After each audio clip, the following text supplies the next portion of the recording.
پہلو بھی شکستہ ہے، تربت بھی شکستہ ہے، پہلو بھی شکستہ ہے، تربت بھی شکستہ ہے، پہلو بھی شکستہ ہے، تربت بھی شکستہ ہے۔ کیا پریشانیوں کی دوری کے لیے بلند تر صلوات۔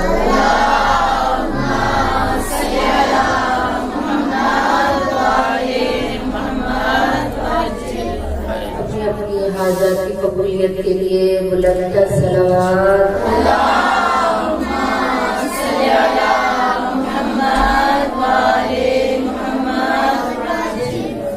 اس بات محفل میں مخدوم عالم طاہرہ صدیقہ محدثہ بی بی کی آمد کے لیے بلند تر صلوات۔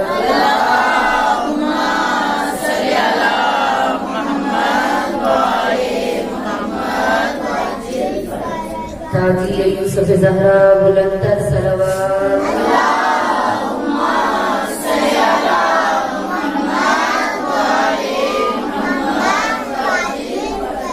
سب مل کر دعائے امام زمانہ۔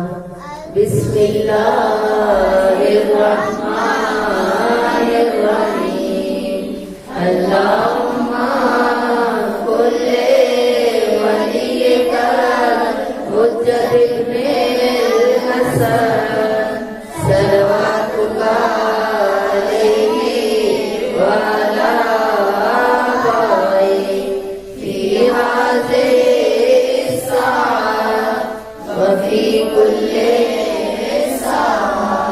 ولیا وحافظا وقائدا وناصرا ودليلا وعينا حتى تسكنه أرضك طوعا وتمتعه فيها طويلا برحمتك يا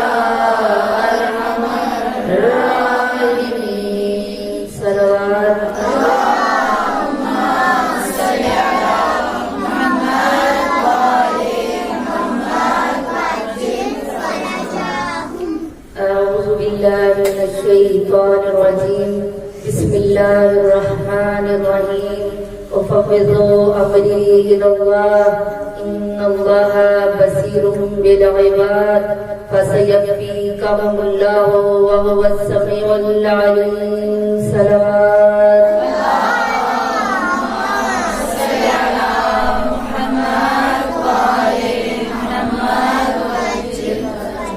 رب اشرح لي صدري ويسر لي امري واحلل عقدة من لساني يفقهوا قولي صلوات اللهم صل على محمد وعلى محمد بسم الله الرحمن الرحيم الحمد لله الذي لا يبلغ مدحته القائلون ولا يحصي نعماه العادون ولا يعدي حقه المجتهدون الذي ليس لصفته حد محدود ولا نعت ممدود فطر الخلائق بقدرته ونشر الرياح برحمته ثم الصلاة والسلام على أشرف الأنبياء والمرسلين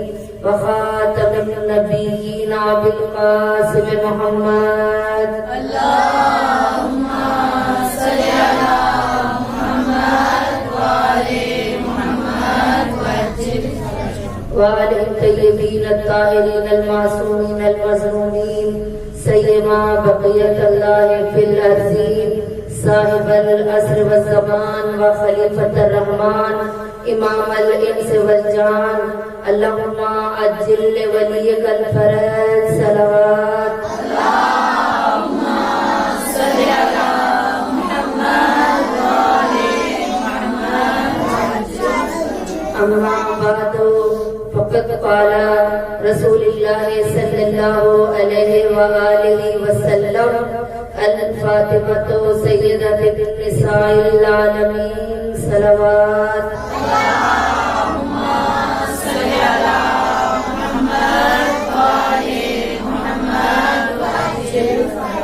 إنا توجهنا واستشفعنا وتوسلنا بك إلى الله وقدمناك بين يدي حاجاتنا سب بارگاہ اقدس حضرت فاطمہ الزہرا میں سلام پیش کریں، استغاثہ کرتے ہوئے توسل کریں جناب سیدہ سے. إنا توجهنا واستشفعنا وتوسلنا بك إلى الله وقدمناك بين يدي حاجاتنا يا وجيهة عند الله اشفعي لنا عند الله يا وجيهة عند الله اشفعي لنا عند الله يا وجيهة عند الله اشفعي لنا عند الله. صلوات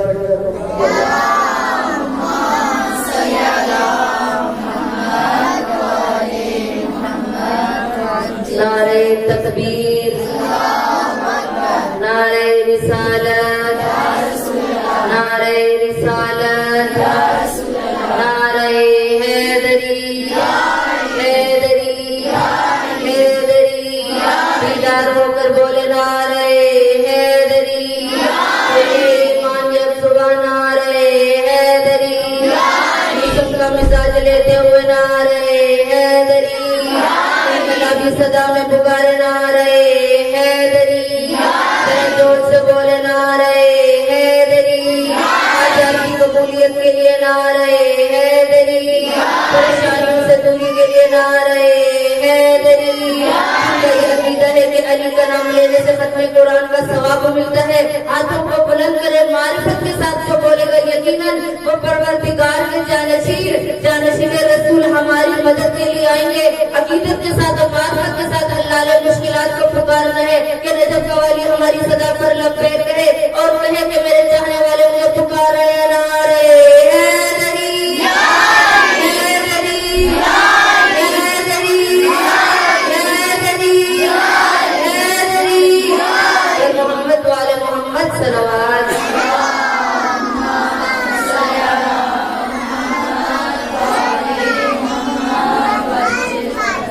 کہا نبی کے تذکرے سے ظلمتیں کافور ہوتی ہیں، نبی کے تذکرے سے ظلمتیں کافور ہوتی ہیں، صدائے نعرہ تکبیر سے پرنور ہوتی ہیں. مگر جب مشکل دورہ جکڑ لیتی ہے انسان کو، علی کا نام لینے سے بلائیں دور ہوتی ہیں. صلوات پڑھ کر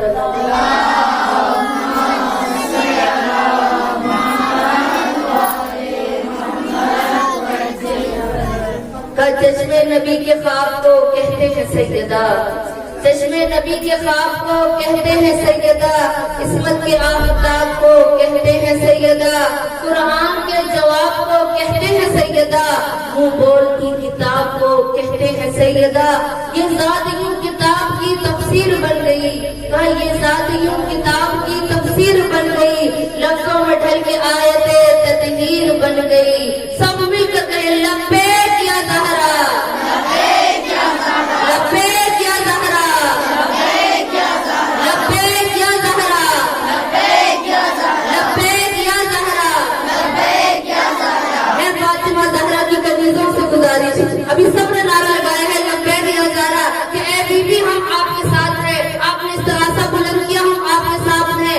آپ نے دفاع کی لائق کیا، ہم آپ کے ساتھ ہیں.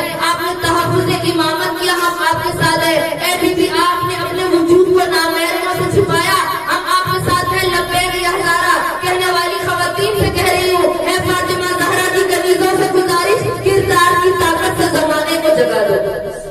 اے فاطمہ زہرا کی کنیزوں سے گزارش، کردار کی طاقت سے زمانے کو جگا دو. تم فاطمہ زہرا کی خوابوں کی امی ہو، تم فاطمہ زہرا کی پردوں کی امی ہو. خوابیدہ